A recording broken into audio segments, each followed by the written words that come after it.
Les résultats provisoires disponibles auprès de la CENIT ne sont pas encore complets jusqu'ici. Les tendances se font toutefois remarquer.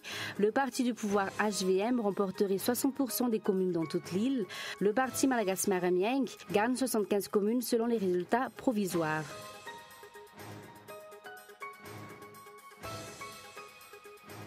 L'intersyndicale de la DIRAMA a observé une journée de cessation de travail ce jour sur toute la grande île. Ils vont tous revenir à leur poste demain, mais menacent d'enclencher une grève générale après 48 heures.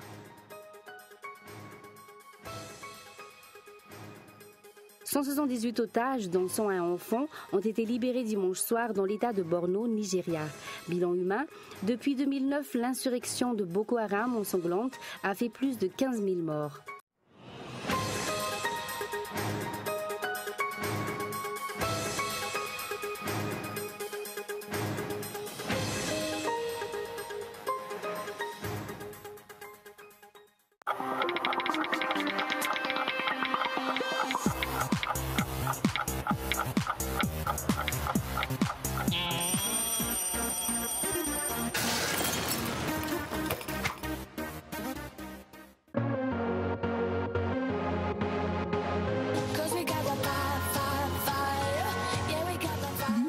Un nouveau look. Onglerie, coiffure et coupe tendance, coiffure mariée, tissage et extension cheveux, lissage brésilien, extension cils, maquillage. Luminel Béorir, Berescalien 4 foot. 034 01 816 59 033 11 859 98. Luminel, osez être la plus belle.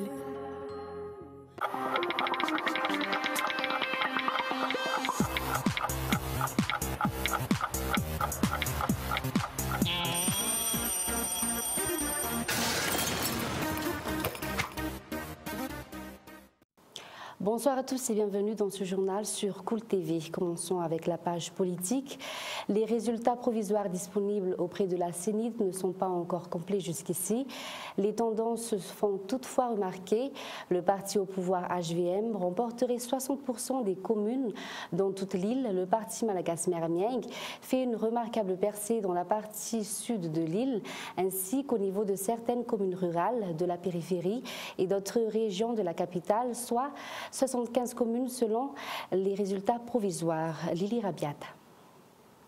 Résultats provisoires parti Malagasy-Maramieng, 6 communes pour la région Nalamang, dont Talatavulnund, Manandine, Masindei, Viliaz, Agadnandine et Ambujul-Mainz, la commune Raymandao-Faratsiu pour la région Vaknakaraj, la commune Mouraran-Omartampen pour la région Bunglav, la commune Anurur pour la région Alochamangur, les communes Vuimen, Evenandi, Andakatankeli pour la région Amourmani, la commune Ambalarunda pour la région Antinanan, Antirabenor et Apunda pour la région Sava, 4 communes pour la région Sofia, dont Anzur-Madous, Atzamak, Ambutskid, Ambudiandabu, 4 communes pour la région Diana, dont Amboumen, Martuln, Bemanevki West et Antafiambouch.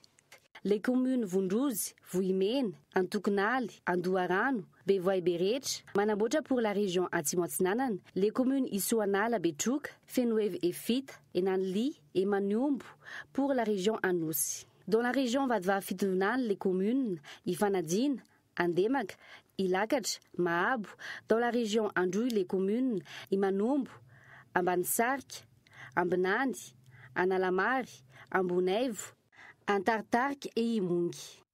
Les communes Ankil et Yakoura pour la région Yurumbe, pour la région Menabe, les communes Andanpas, Ankiliabu, Anudzbe, Bearun, Souseran, et dans la région Atimandevan, les communes Betuk Sud et Fenwandal.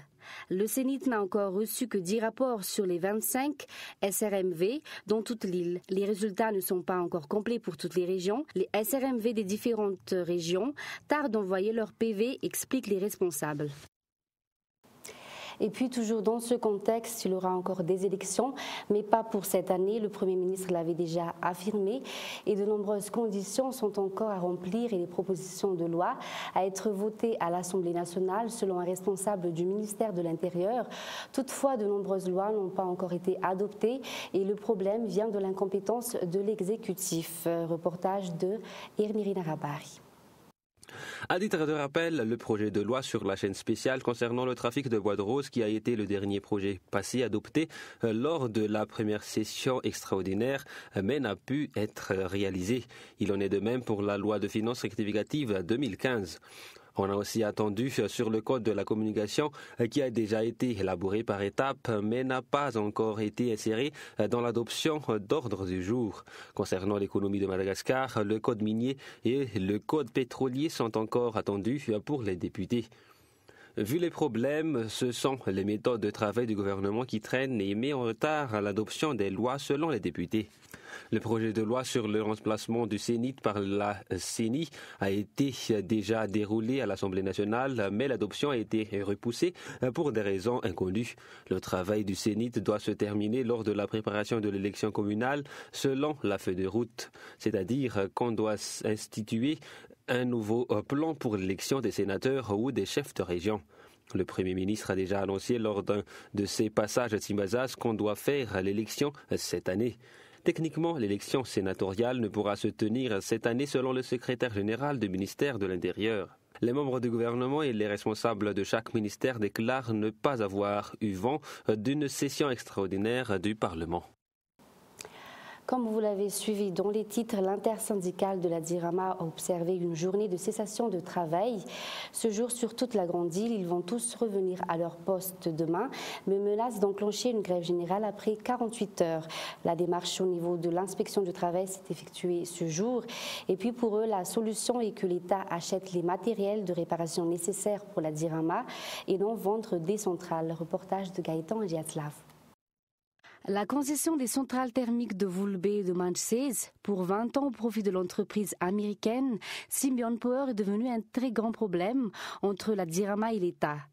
Ce jour, tous les personnels du DIRAMA du pays ont observé une journée de cessation de travail comme un avertissement lancé aux responsables étatiques. L'intersyndicale a déposé un préavis de grève assorti d'une demande de médiation entre la DIRAMA, le ministère de l'Énergie, la primature et la présidence de la République auprès de l'inspection générale du travail. Un ultimatum de 48 heures a été lancé pour démarrer le processus. Passé ce délai, l'intersyndicale menace d'une grève générale, selon les explications de Willy Claretti, membre de l'intersyndicale. Pour le personnel de la DIRAMA, vendre ou mettre en concession les centrales thermiques de Voulbé et de Manchese n'est pas une solution pour redresser l'entreprise d'État. Selon Olive Indian-Almanan, de l'intersyndicale, l'achat du matériel nécessaire pour la réparation des groupes électrogènes suffirait et serait une meilleure solution.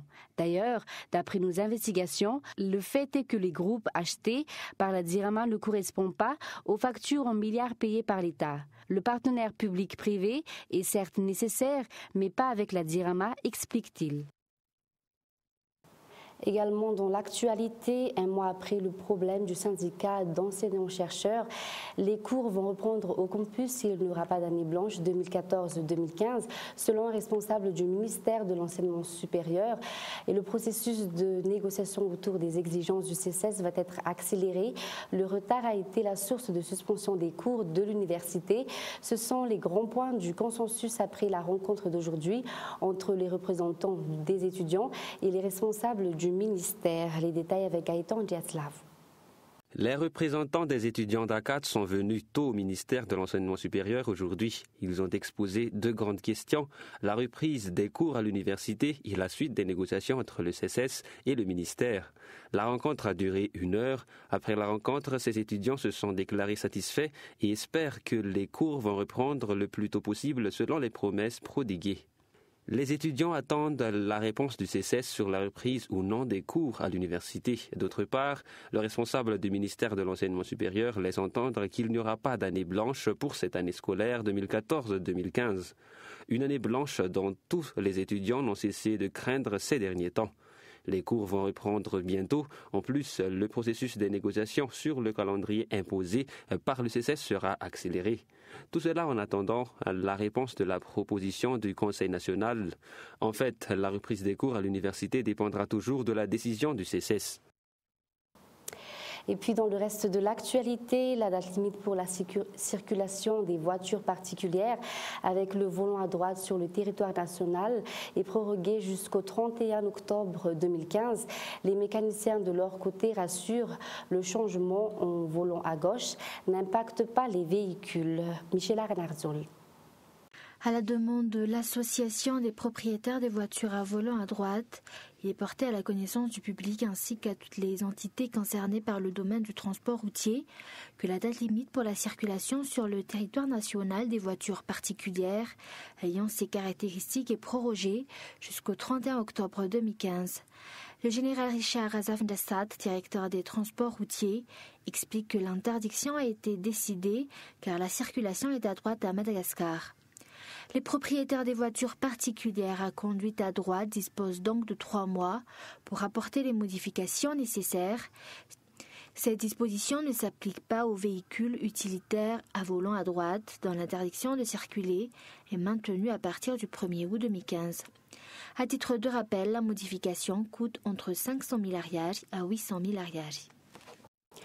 178 otages, dont 101 enfants, ont été libérés dimanche soir dans l'état de Borno, Nigeria. En effet, à part les enfants, les femmes nigériennes sont les premières victimes du fléau Boko Haram depuis ces derniers mois. Bilan humain, depuis 2009, l'insurrection de Boko Haram ensanglante a fait plus de 15 000 morts. France 24. C'était il y a 3 mois, tout juste. L'armée nigériane prend en chasse des membres de Boko Haram. Pendant ce temps, des centaines de femmes et d'enfants s'échappent en courant. Les voici quelques jours plus tard, à leur arrivée dans un camp de déplacés, à Yola. L'armée affirme alors avoir libéré plus de 700 personnes retenues par la secte islamiste Boko Haram dans l'un de ses fiefs de la forêt de Sambisa. Dimanche, l'armée nigériane annonce avoir libéré 178 autres otages, avec parmi eux plus de 100 enfants. Un commandant de Boko Haram aurait aussi été capturé. On ne sait pas pour l'instant quand l'opération a eu lieu, mais elle se serait déroulée vers Olari, toujours dans le nord-est du pays, à 70 km au sud de Maïdougouri, la capitale de l'état de Borno. Cette libération apparaît comme une victoire pour l'armée nigériane. Mais Boko Haram ne montre pas de signe de faiblesse, bien au contraire.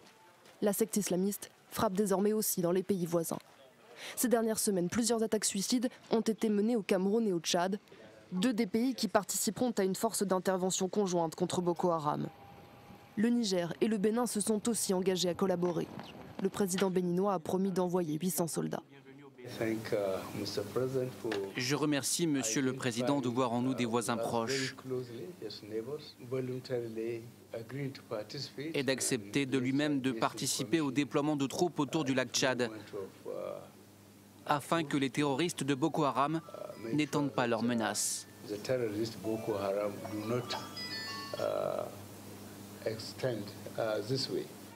Ce déploiement devait avoir lieu le 30 juillet, mais des problèmes de financement retardent sa mise en place.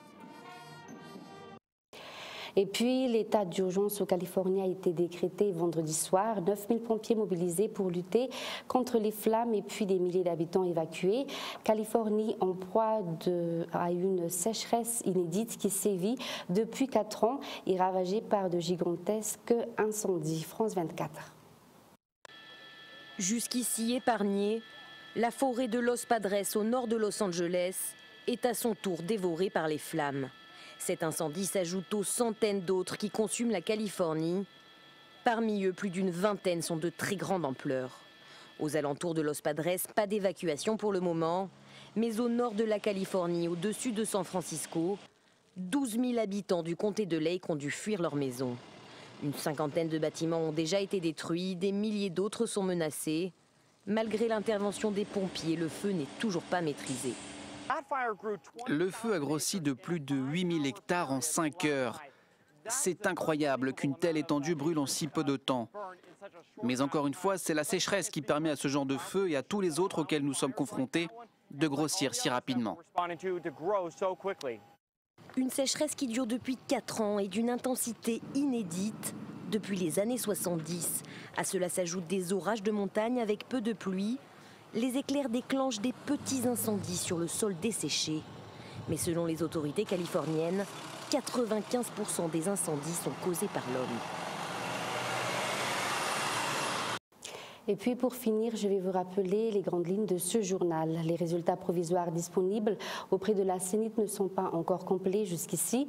Les tendances se font toutefois remarquer. Le parti au pouvoir HVM remporterait 60% des communes dans toute l'île et le parti Malagasy-Meramiengue fait une remarquable percée. Dans la partie sud de l'île, soit 75 communes selon les résultats provisoires. Et l'intersyndicale de la DIRAMA a observé une journée de cessation de travail ce jour sur toute la grande île. Ils vont tous revenir à leur poste demain, mais menacent d'enclencher une grève générale après 48 heures. Et puis enfin, 178 otages, dont 101 enfants, ont été libérés dimanche soir dans l'état de Borno, Nigeria, bilan humain depuis 2009. L'insurrection de Boko Haram ensanglante a fait plus de 15 000 morts. Et c'est la fin de ce journal. Merci d'avoir choisi Cool TV pour vous informer. Bonne soirée à tous et au revoir.